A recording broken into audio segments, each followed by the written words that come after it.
Hi, I hope everyone's doing well. Thank you so much for having me here, and again, I want to thank you all for the award.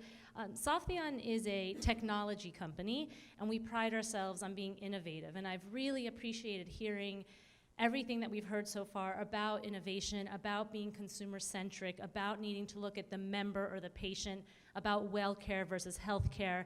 And what I wasn't sure when we came into this morning was this going to be the black sheep of the presentation, or was it going to nicely fill in? And I personally think that it nicely fills in, and I'd be excited to hear what you all think after. So again, my name is Sarah, and I am the Managing Director of Corporate Strategy at Softheon. I have always been a problem solver. In fact, my parents used to get the phone calls from my teachers telling them that I was just being a pain in the butt, and why was I always asking why? It just was. And my mom had to go in every single time and say, no, I mean, she is a pain in the butt, but in this instance, she's not. She just wants to know why. And though it was painful at the time, it's really helped me, because I do ask why, and I look for those problems, and I try to solve them. As I was getting my MBA at Stony Brook, I stumbled upon a company called Softheon that is also a problem solver. We say that we are the hammer that was just looking for the nail, and healthcare was our nail. And in addition to healthcare, we looked at the financial piece of it. There's a lot of talk today. I see a lot of numbers on the board, and that's really exciting, and it's all kind of on the industry side. And there's also the numbers of what the members are paying, and how does what the members pay affect the choices they make. And that is what encompasses this presentation of 401ks as compared to HSAs. So there's some similarities between the two. You've got deductible contributions, the money grows tax deferred, penalty taxes applies to inappropriate withdrawals, and they can be matched. Now I want to do a little bit of clarification on the matching, and we can talk about it a little more later. We know that 401ks are employer matched, and that's exciting, and a lot of us choose where we work by that. But you can also match an HSA, and whether that's an employer or potentially even a carrier can match an HSA.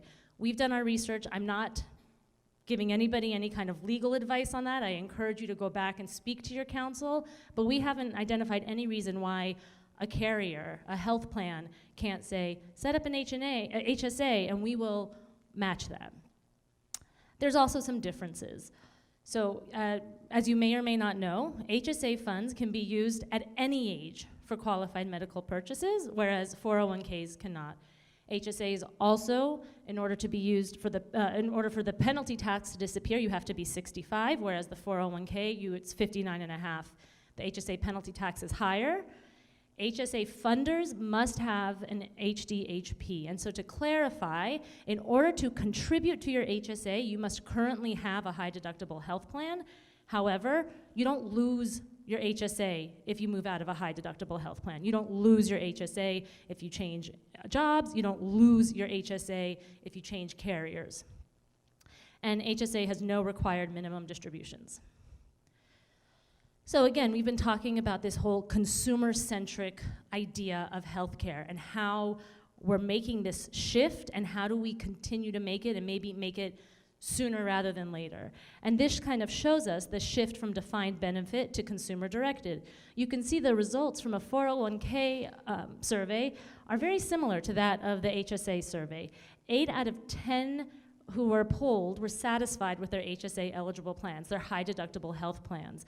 There's been a lot of talk about you can't afford the care. Well, the high deductible health plans obviously have the lower premium but the higher deductible, but the ability to invest pre-tax dollars in your HSA, which is set to offset that.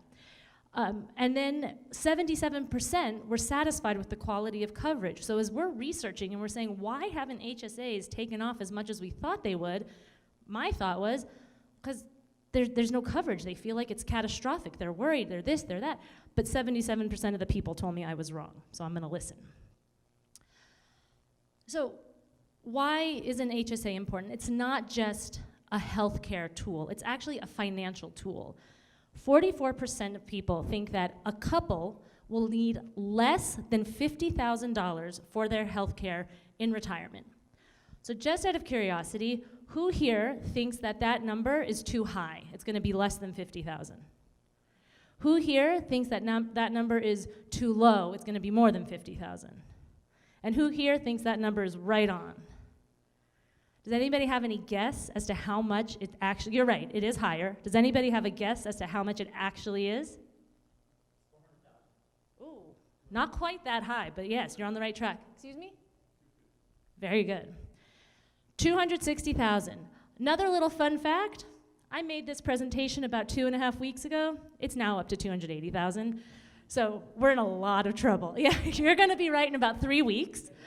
So that's a lot of money. And more so than it being a lot of money, people don't know that it's gonna be that much money. Just to drive the point home a little more, in 2002, it was about 150,000 that you needed, and now we're up to 260 or 280,000. It is growing, and it is growing fast. And you're no longer gonna have income if you are retired, so how are you going to afford this health care? That's been a big topic of almost everybody's presentation today. So, knowledge is power. Some of what I'm saying here you guys might all know, some of it might be new, and if it's new to you, you're certainly not alone. I found this so fascinating. More than 70% of people think they understand how HSAs work, and then when you look at the bottom, nobody really knows what's going on. So 37% don't know that the HSAs roll over.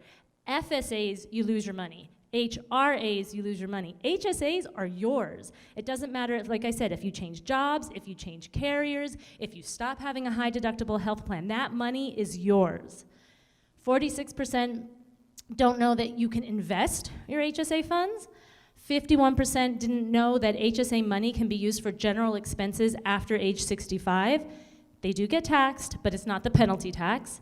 And 33% didn't know about the triple tax advantage.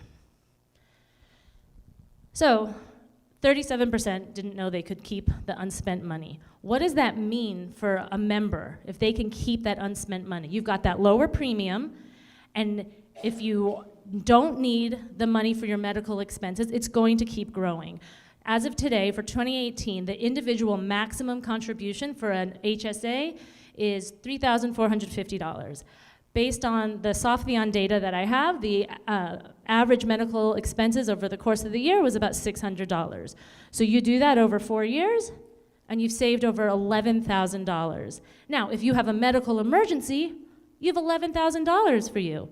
If not, it continues growing, it's investing. I did not do any time value of money investment, I didn't do any of that. That's just $3,450 and $600, so it's growing even more so.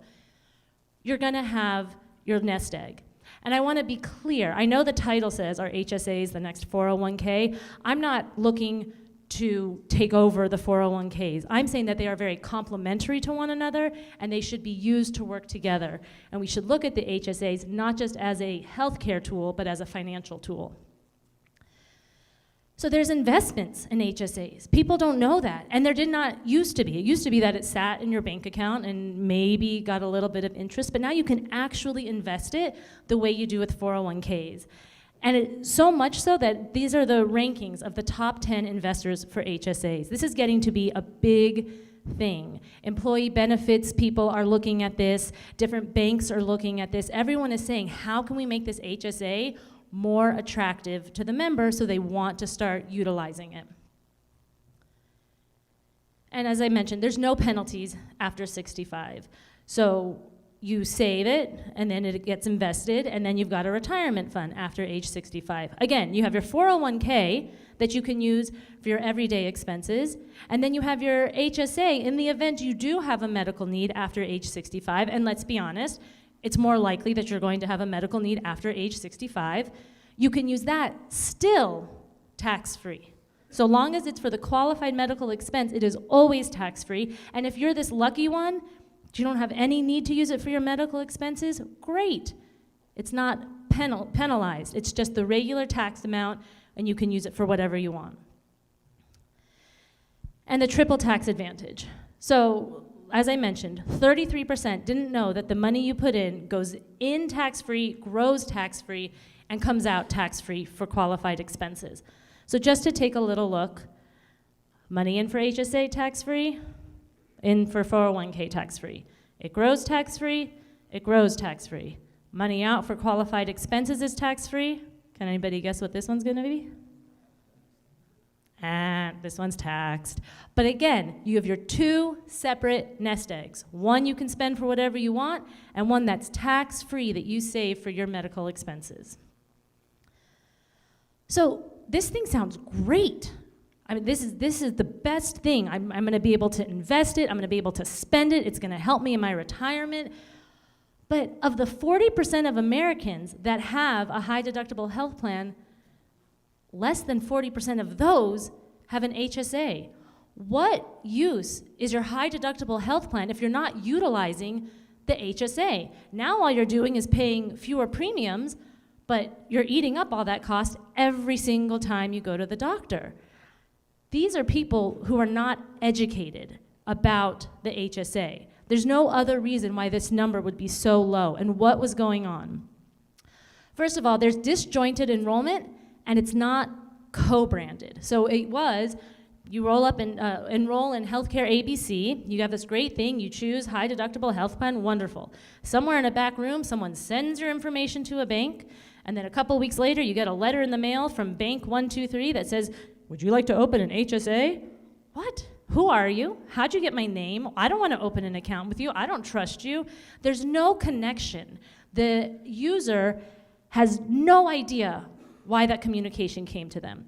And I'll tell you, Softheon, our main population right now is the ACA population. So they really don't understand what this is. This is not the population that is spending a whole lot of time looking at their financial future. That scares them, and they don't know what to do with it.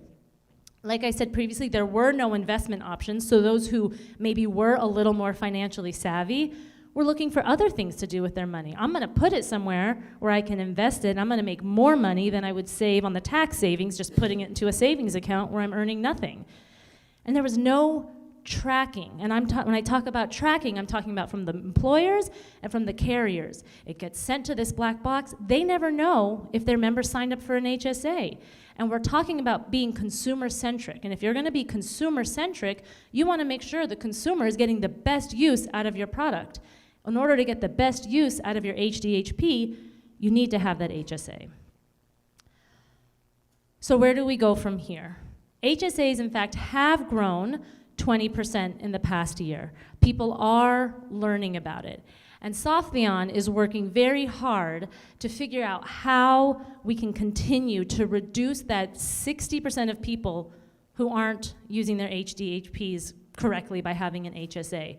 We are working with our current carriers to have that co-branded experience. On our site, if you are working with Softheon, you enroll into your healthcare. If you choose an HSA eligible plan, you get prompted, would you like to open an HSA account? You choose yes. You immediately go to the bank that is white labeled to look as your health carrier. Now it says Bank 123 powered by Health Plan ABC or vice versa, however you want it to look, and you start doing your HSA piece. But you are very well aware that this has everything to do with that health plan you chose. This goes as far down as doing branding on the HSA cards that you get, really helping the member understand that what they chose in a high deductible health plan is what resulted in them getting the HSA. And continuing that education allows them to use it to their fullest potential. And tracking. If we send the information from our site directly over, we've got that line of communication. So if a member who should have an HSA, has a high deductible health plan, doesn't choose to open it, we have that opportunity to continue to educate. We noticed you didn't open an HSA. Would you like to open one today? And we continue to prompt. So as we shrink that 62%, the ones that are left are the ones who are educated and for whatever reason made that choice not to open it. So that's what I have for you today. I'm happy to answer any questions you may have either now or chat with you later. Thank you very much.